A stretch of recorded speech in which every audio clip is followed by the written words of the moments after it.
പ്രവാചകൻ ജനങ്ങൾക്കിടയിൽ ഇറങ്ങിച്ചെന്ന് ബോധവൽക്കരിച്ചില്ലേ? സൂര്യനും ചന്ദ്രനുമെല്ലാം അള്ളാഹുവിൻ്റെ ദൃഷ്ടാന്തങ്ങൾ മാത്രമാണെന്നും ആരുടെയോ ജനനമോ മരണമോ ആയി ബന്ധപ്പെട്ടതിന് ഗ്രഹണം ബാധിക്കില്ല എന്ന്.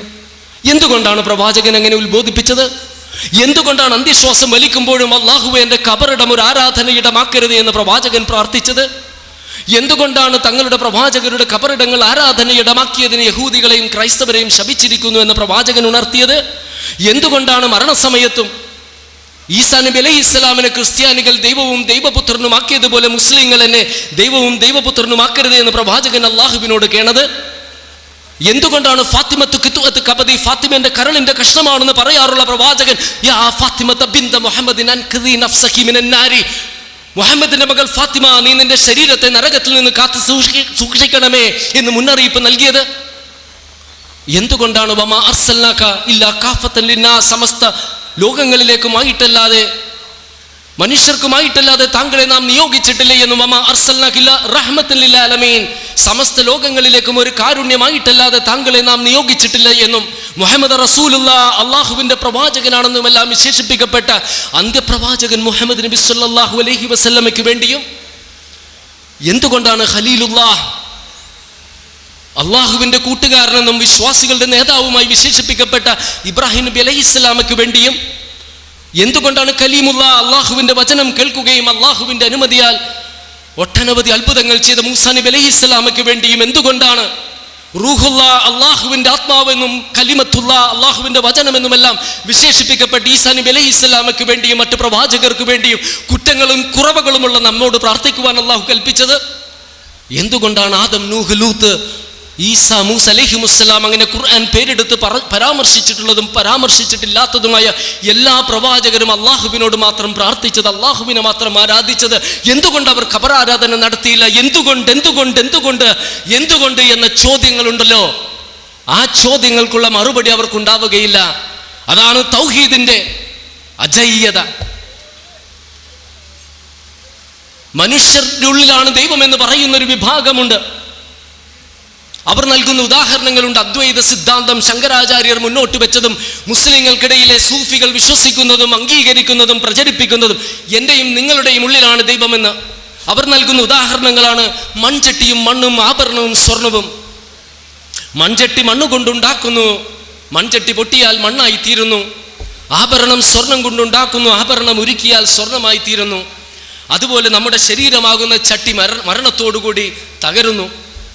ആ പുറംതോട് ഉള്ളിലെ ദൈവം പരമാത്മാവിൽ ലയിക്കുന്നു. ഞാനൊന്ന് ചോദിക്കട്ടെ, അപ്പോൾ ഹിറ്റ്ലറിൻ്റെയും മുസലീനിയുടെയും സ്റ്റാലിൻ്റെയും അങ്ങനെ ലോകത്തൊട്ടനവധി ക്രൂരത ചെയ്ത ബുഷിൻ്റെയും ബ്ലെയറിൻ്റെയും അതുപോലെ ഇസ്ലാമിൻ്റെ പേരിൽ ഭീകര പ്രവർത്തനങ്ങൾ നടത്തുന്നവരുടെയും ഉള്ളിലെല്ലാം അള്ളാഹു, നന്മകൾ ചെയ്ത പ്രവാചകരുടെ ഉള്ളിലും അള്ളാഹു.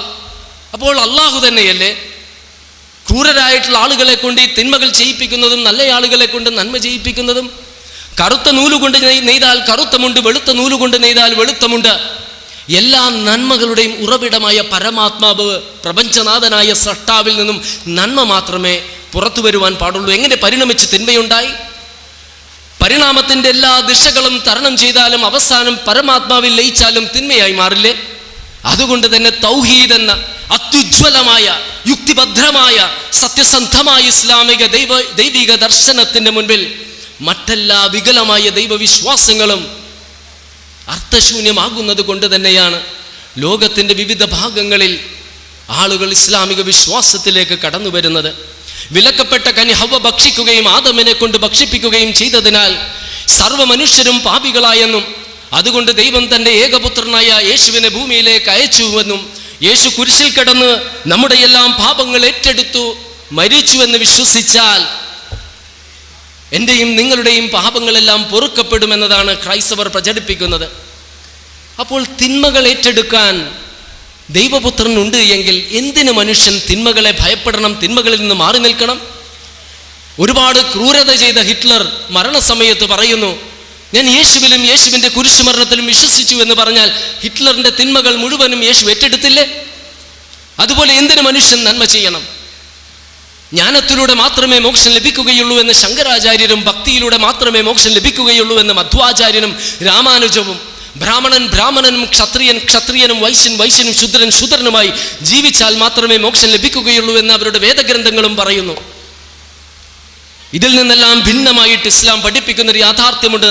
സൽക്കർമ്മങ്ങൾ അധികരിപ്പിക്കുവാൻ വേണ്ടി നിങ്ങളെ നാം സൃഷ്ടിച്ചു. അള്ളാഹു പറയുകയാണ്, നന്മക്കനുസൃതമായ പ്രതിഫലവും തിന്മക്കനുസൃതമായ ശിക്ഷയും മരണാനന്തരം നിങ്ങളെ ഉയർത്തെഴുന്നേൽപ്പിച്ച ശേഷം വിചാരണയ്ക്ക് ശേഷം നൽകുമെന്നും ഒരാത്മാവിനോടും അനീതി കാണിക്കില്ല എന്ന് ഉത്ബോധിപ്പിക്കുന്ന ഇസ്ലാമിൻ്റെ മോക്ഷത്തിൻ്റെ മാർഗമല്ലേ യുക്തിഭദ്രമായിട്ടുള്ളത്, ന്യൂനതകൾക്ക് അതീതമായിട്ടുള്ളത്?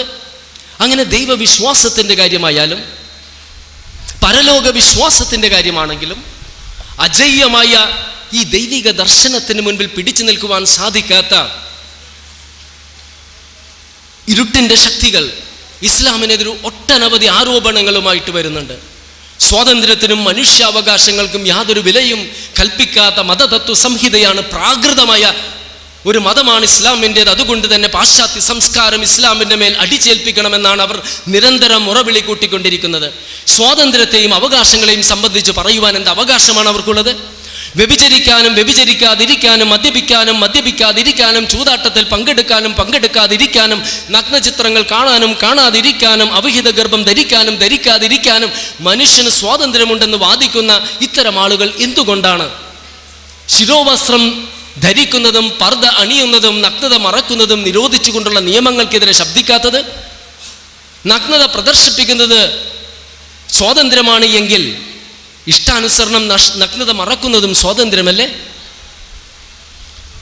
ആരെയും വിമർശിക്കുവാൻ അവകാശമുണ്ട്. അതുകൊണ്ട് തന്നെ പ്രവാചകനെതിരെ കാർട്ടൂണുകൾ വരച്ചവരെ പ്രശംസിച്ച പാശ്ചാത്യ സംസ്കാരത്തിൻ്റെ വക്താക്കൾ എന്തുകൊണ്ടാണ് യഹൂദരെ കൂട്ടക്കൊല ചെയ്തത് ഊതിവീർപ്പിച്ച കെട്ടുകഥ മാത്രമാണെന്ന് പറഞ്ഞ ബ്രിട്ടീഷ് ചരിത്രകാരനായ ഡോക്ടർ ഡേവിഡ് ഇർവിങ്ങിനെയും ഫ്രഞ്ച് ബുദ്ധിജീവിയായ ഗറൗഡിയെയും ലണ്ടനിലെ മുൻ മേയർ കെൻ ലിവിങ്സ്റ്റനെയും ശിക്ഷിച്ചതിനെതിരെ ശബ്ദിക്കാതിരുന്നത്?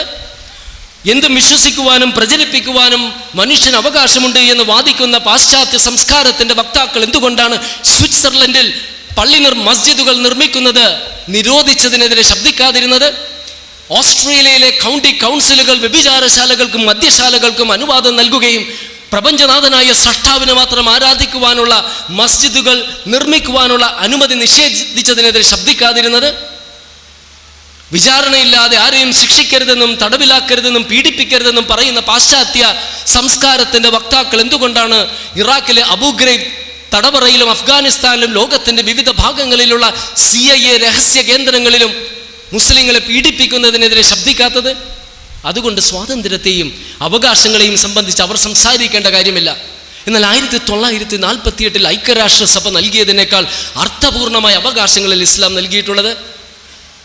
നിയമാനുസൃതമായിട്ടല്ലാതെ ഒരു ജീവൻ എടുക്കരുത് എന്ന്, മറ്റുള്ളവരുടെ ജീവൻ എടുക്കരുത് എന്ന് 5-ാം അധ്യായത്തിലെ 32-ാം വചനത്തിലൂടെയും, സ്വന്തം ജീവൻ നശിപ്പിക്കരുത് എന്ന് 4-ാം അധ്യായത്തിൽ 29-ാം വചനത്തിലൂടെയും, ജാതി വർഗ വർണ്ണ ദേശ ജന വ്യത്യാസമില്ലാതെ മനുഷ്യരെല്ലാം സമന്മാരാണ് എന്ന് 49-ാം അധ്യായത്തിലെ 13-ാം വചനത്തിലൂടെയും, നിയമത്തിൻ്റെ മുൻപിൽ എല്ലാവരും തുല്യരാണ് എന്ന് 4-ാം അധ്യായത്തിലെ 135-ാം വചനത്തിലൂടെയും, ദൈവത്തെ അംഗീകരിക്കാനും അംഗീകരിക്കാതിരിക്കാനും വിശ്വാസികളാകുവാനും വിശ്വാസത്തെ എതിർക്കാനും മനുഷ്യന് അവകാശമുണ്ട് എന്ന് 2-ാം അധ്യായത്തിൽ 256-ഉം 76-ാം അധ്യായത്തിലെ 3-ഉം അതുപോലെ 109-ാം അധ്യായത്തിൽ 6-ാം വചനങ്ങളിലൂടെയും, ഒരു വ്യക്തിയുടെ സ്വകാര്യത സംരക്ഷിക്കേണ്ടതാണ് എന്ന് 24-ാം അധ്യായത്തിൽ 27-ഉം 28-ഉം വചനങ്ങളിലൂടെയും, അപമാനിക്കപ്പെടാതിരിക്കാൻ സ്ത്രീകൾക്ക് അവകാശമുണ്ട് എന്ന് 24-ാം അധ്യായത്തിലെ 4-ഉം 16-ഉം വചനങ്ങളിലൂടെയും, അഭിമാനം സംരക്ഷിക്കപ്പെടേണ്ടതാണ് എന്ന് 49-ാം അധ്യായത്തിലെ 11-ഉം 12-ഉം വചനങ്ങളിലൂടെയും, അനാഥകൾക്കും അഗതികൾക്കും വഴിയാത്രക്കാർക്കുമെല്ലാം ഒട്ടനവധി അവകാശങ്ങളുണ്ട് എന്ന് വിശുദ്ധ ഖുർആനിലെ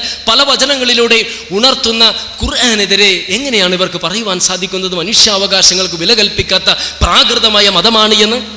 ഒരേ ആത്മാവിൽ നിന്നാണ് പുരുഷനും സ്ത്രീയും സൃഷ്ടിക്കപ്പെട്ടത് എന്ന് 4-ാം അധ്യായത്തിലെ 1-ാം വചനത്തിലൂടെയും, പെൺകുട്ടികളുടെ ജനനം ഒരു സന്തോഷ വാർത്തയാണെന്ന് 16-ാം അധ്യായത്തിൽ 58-ാം വചനത്തിലൂടെയും, സന്താനങ്ങളുടെ പേരിൽ മാതാക്കൾ ദ്രോഹിക്കപ്പെടരുത് എന്ന് 2-ാം അധ്യായത്തിൽ 233-ാം വചനത്തിലൂടെയും, ദാരിദ്ര്യത്തെ ഭയന്ന് നിങ്ങൾ സന്താനങ്ങളെ വധിക്കരുത് എന്ന് 17-ാം അധ്യായത്തിലെ 32-ാം വചനത്തിലൂടെയും, അങ്ങനെ വധിക്കുന്ന മാതാപിതാക്കൾക്ക് കഠിനമായ ശിക്ഷയുണ്ട് എന്ന് 81-ാം അധ്യായത്തിലെ 8-ഉം 9-ഉം വചനങ്ങളിലൂടെയും, തൊഴിലെടുക്കുവാനും തൊഴിലിലൂടെ സമ്പാദിച്ച സമ്പാദ്യം സ്വതന്ത്രമായി കൈകാര്യം ചെയ്യുവാൻ സ്ത്രീകൾക്ക് അവകാശമുണ്ട് എന്ന് 4-ാം അധ്യായത്തിലെ 32-ാം വചനത്തിലൂടെയും, അനന്തരാവകാശ സ്വത്തിന് സ്ത്രീകൾക്ക് അർഹതയുണ്ട് എന്ന് 4-ാം അധ്യായത്തിൽ 7-ാം വചനത്തിലൂടെയും ബലാത്കാരമായി അനന്തര സ്വത്തായി സ്ത്രീകളെ എടുക്കരുത് എന്ന് 4-ാം അധ്യായത്തിലെ 19-ാം വചനത്തിലൂടെയും വിവാഹ സമയത്ത് വിവാഹമൂല്യം പുരുഷൻ സ്ത്രീക്കാണ് നൽകേണ്ടതെന്ന് 4-ാം അധ്യായത്തിലെ 4-ാം വചനത്തിലൂടെയും സ്ത്രീകൾക്ക് ഉത്തരവാദിത്തങ്ങളോടൊപ്പം അവകാശങ്ങളുണ്ട് എന്ന് 2-ാം അധ്യായത്തിൽ 228-ാം വചനത്തിലൂടെയും വിവാഹമോചനത്തിന് സ്ത്രീകൾക്ക് അവകാശമുണ്ട് എന്ന് 2-ാം അധ്യായത്തിൽ 229-ഉം 4-ാം അധ്യായത്തിലെ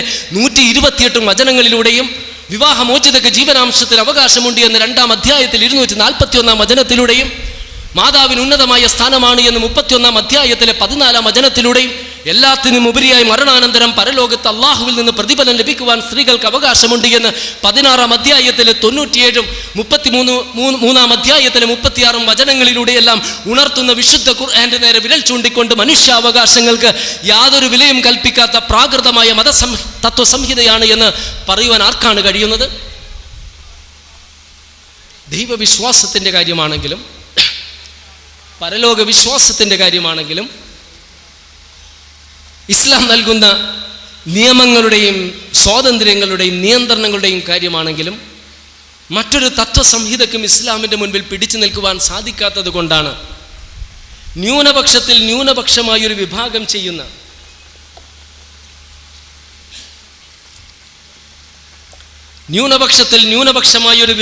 ചെയ്യുന്ന ഭീകര പ്രവർത്തനങ്ങളുടെ പേരിൽ ഇസ്ലാം ഭീകരതയും തീവ്രവാദവും പ്രചരിപ്പിക്കുന്ന മതമാണ് എന്ന് ലോകമാധ്യമങ്ങളും ഭരണകൂടങ്ങളും പ്രചരിപ്പിച്ചു കൊണ്ടിരിക്കുന്നത്.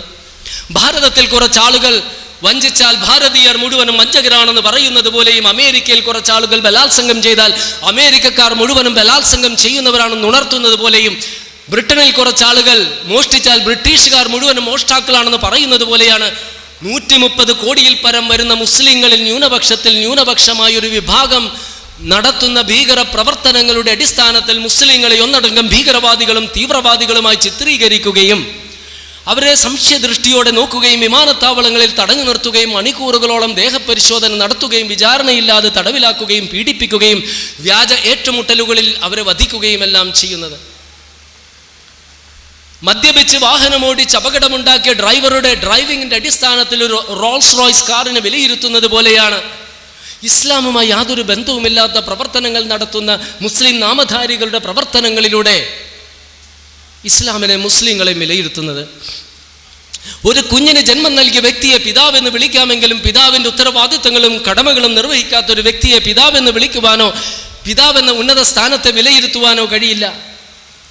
ഒരു സ്ത്രീയെ വിവാഹം കഴിച്ച വ്യക്തിയെ ഭർത്താവെന്ന് വിളിക്കാമെങ്കിലും ഭർത്താവിൻ്റെ കടമകളും ഉത്തരവാദിത്വങ്ങളും നിർവഹിക്കാത്ത ഒരു വ്യക്തിയെ നല്ലൊരു ഭർത്താവെന്ന് വിളിക്കുവാനോ ആ ഭർത്താവെന്ന സ്ഥാനത്ത് വിലയിരുത്തുവാനോ കഴിയില്ല. അതുകൊണ്ട് ഇസ്ലാമിനെ മനസ്സിലാക്കേണ്ടത് ഇസ്ലാമിൻ്റെ അടിസ്ഥാന സ്രോതസ്സുകളായ വിശുദ്ധ ഖുർആന്റെയും അന്ത്യപ്രവാചകൻ മുഹമ്മദ് നബി സല്ലല്ലാഹു അലൈഹി വസല്ലമയുടെ നിർദ്ദേശങ്ങളുടെയും ആ നിർദ്ദേശങ്ങൾ ജീവിതത്തിൽ പകർത്തിയ മുസ്ലിങ്ങളുടെ ജീവിതങ്ങളിലൂടെയുമായിരിക്കണം. ഇതൊക്കെ അവഗണിച്ചുകൊണ്ട് അമുസ്ലിങ്ങളെ കൊന്നൊടുക്കണമെന്നും അവർക്ക് നീതി നിഷേധിക്കണമെന്നും അവരുടെ ആരാധനാലയങ്ങൾ തകർക്കണമെന്നുമെല്ലാം ഉത്ബോധിപ്പിക്കുന്ന മതതത്വ സംഹിതയാണ് ഇസ്ലാം എന്നാണ് ലോകമാധ്യമങ്ങൾ ഉണർത്തിക്കൊണ്ടിരിക്കുന്നത്. മൻ ഖതല നഫ്സൻ ബിഗൈരി നഫ്സിൻ ഔ ഫസാദിൻ ഫിൽ അർളി ഫകഅന്നമാ ഖതല നാസ് ജമിയ വമൻ അഹ്യാഹാ ഫകഅന്നമാ ഹിയ നാസ് ജമിയ. ഭൂമിയിൽ അതിക്രമം പ്രവർത്തിച്ചതിൻ്റെ പേരിലോ ഒരു നിരപരാധിയെ വധിച്ചതിൻ്റെ പേരിലോ അല്ലാതെ ഒരു മനുഷ്യജീവൻ എടുക്കുന്നത് മൊത്തം മനുഷ്യരെയും വധിക്കുന്നതിന് തുല്യമാണ് എന്ന് 5-ാം അധ്യായത്തിലെ 32-ാം വചനത്തിലൂടെ ഉണർത്തുന്ന ഖുർആന്റെ യഥാർത്ഥ അനുയായികൾക്ക് എങ്ങനെയാണ് നിരപരാധികളെ വധിക്കുവാൻ കഴിയുന്നത്? ഒരു ജനതയോടുള്ള വെറുപ്പ് അവരോട് അതിക്രമം കാണിക്കാൻ പ്രേരിപ്പിക്കരുതെന്ന് 5-ാം അധ്യായത്തിൽ 8-ാം വചനത്തിലൂടെ കൽപ്പിക്കുന്ന ഖുർആന്റെ യഥാർത്ഥ അനുയായികൾക്ക് എങ്ങനെയാണ് ശത്രുക്കളോട് പോലും അതിക്രമങ്ങൾ പ്രവർത്തിക്കുവാൻ പറ്റുന്നത്?